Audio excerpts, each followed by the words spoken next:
Junior NTR craze చూసి Asaduddin Owaisi shock అయ్యాడు, నోరెళ్లబెట్టాడు. MIM మీటింగ్లో జూనియర్ ఎన్టీఆర్ పేరు తన నోటి వెంట రాగానే స్టేజ్ మొత్తం దద్దరిల్లి అరుపులు వినపడ్డాయి. ఆ వివరాలు పరిశీలిస్తే ఒక ఏఐఎంఐఎం సభలో అసదుద్దీన్ ఓవైసీ జూనియర్ ఎన్టీఆర్ పేరును ప్రస్తావించడంతో సభంతా దద్దరిల్లిపోయింది.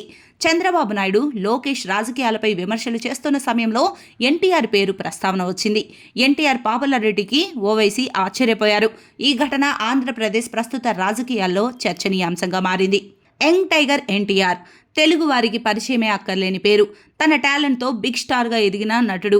యూత్లో జూనియర్ ఎన్టీఆర్కు ఉండే క్రేజ్ గురించి కొత్తగా చెప్పేదేముంది, కానీ ఓ మీటింగ్లో జరిగిన విషయం గురించి ఇప్పుడు ఖచ్చితంగా మాట్లాడుకోవాలి. ఏఐఎంఐఎం అధినేత అసదుద్దీన్ ఓవైసీ ప్రసంగించిన ఓ మీటింగ్లో జూనియర్ ఎన్టీఆర్ ప్రస్తావన తీసుకొచ్చారు. హైదరాబాద్ ఎంపీగా, ఎంఐఎం అధినేతగా ఓవైసీని చాలామంది రాజకీయ నిపుణులు ముస్లిం మైనారిటీలకు ప్రతినిధిగా భావిస్తారు. మరి అలాంటి నాయకుడు ప్రసంగించిన సభలో ఎన్టీఆర్ ప్రస్తావన ఎందుకు వచ్చింది? ఆయన పేరు చెప్పగానే సభ ఎందుకు దద్దరిల్లింది అంటే, వక్ఫ్ బోర్డు, వక్ఫ్ భూములు, వక్ఫ్ చట్టంపై ఎంఐఎం కర్నూలులోని అధోనిలో ఒక సభ ఏర్పాటు చేశారు. ఈ సభలో ఓవైసీ ఆంధ్రప్రదేశ్ ముఖ్యమంత్రి చంద్రబాబు నాయుడుపై విమర్శలు గుప్పించారు. తెలుగుదేశం పార్టీ అంటే తనకు ఎంతో గౌరవమని, తనకు చాలామంది సన్నిహితులు ఆ పార్టీలో ఉన్నారని అసదుద్దీన్ అన్నారు. అయితే టీడీపీ బాధ్యతల నుంచి చంద్రబాబు తప్పుకొని యువనేత నారా లోకేష్కు బాధ్యతలు అప్పగించాలని సూచించారు.